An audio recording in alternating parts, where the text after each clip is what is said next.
नमस्ते। आज हम एक ऐसी कहानी की दुनिया में चलेंगे जो एक चेतावनी की तरह है। ये एक मॉडर्न हॉरर स्टोरी है जो देर रात की कैब राइड के उस बिल्कुल जाने पहचाने माहौल में शुरू होती है, लेकिन एक ऐसे मोड़ पर खत्म होती है जिसकी किसी ने कल्पना भी नहीं की होगी। तो मिलिए निशा से, एक 26 साल की कंटेंट मॉडरेटर। एक और लंबी दिमाग को निचोड़ देने वाली शिफ्ट के बाद उसकी हालत कुछ ऐसी ही है। आंखें नींद से बोझिल हैं और बस एक ही ख्वाहिश है कि किसी भी तरह घर पहुंचकर इस दिन को, इस थकान को बस पीछे छोड़ दिया जाए। वो अपनी कैब बुक करती है और स्क्रीन पर ड्राइवर का नाम देखकर उसे हल्की सी झुंझलाहट होती है। महेश पाटिल। लगातार तीसरी रात वही ड्राइवर। अब ये महज एक इत्तेफाक था या फिर कुछ और ही होने वाला था? और गाड़ी में बैठते ही पहली अजीब बात होती है, एक छोटी सी बात जो दिमाग में खटक जाती है।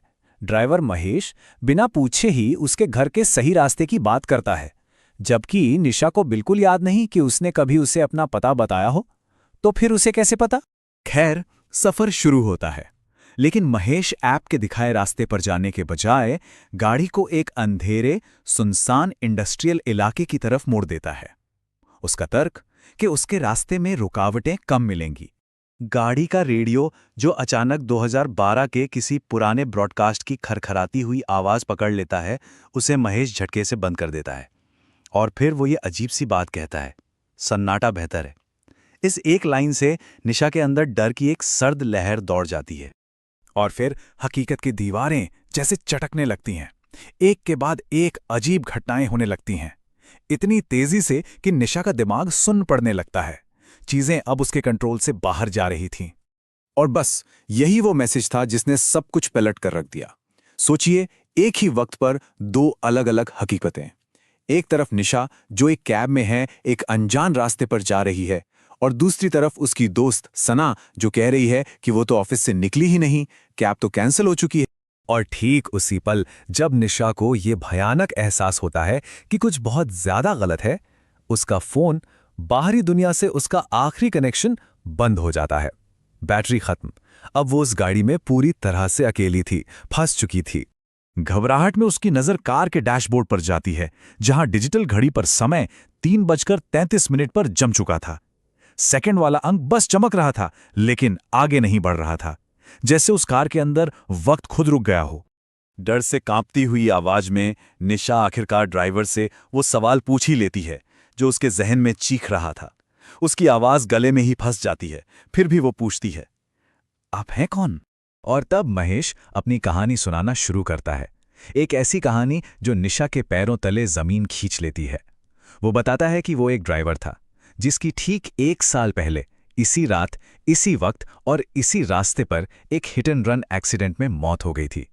असल में महेश की आत्मा इसी रात और इसी रास्ते में फंस कर रह गई थी, और कभी-कभी सिस्टम में किसी गड़बड़ी की वजह से उसकी प्रोफाइल ऐप पर वापस आ जाती थी, किसी के इंतजार में कि कोई उसकी ये आखिरी राइड स्वीकार कर ले। निशा का डर अब एक अजीब सी हिम्मत में बदल जाता है।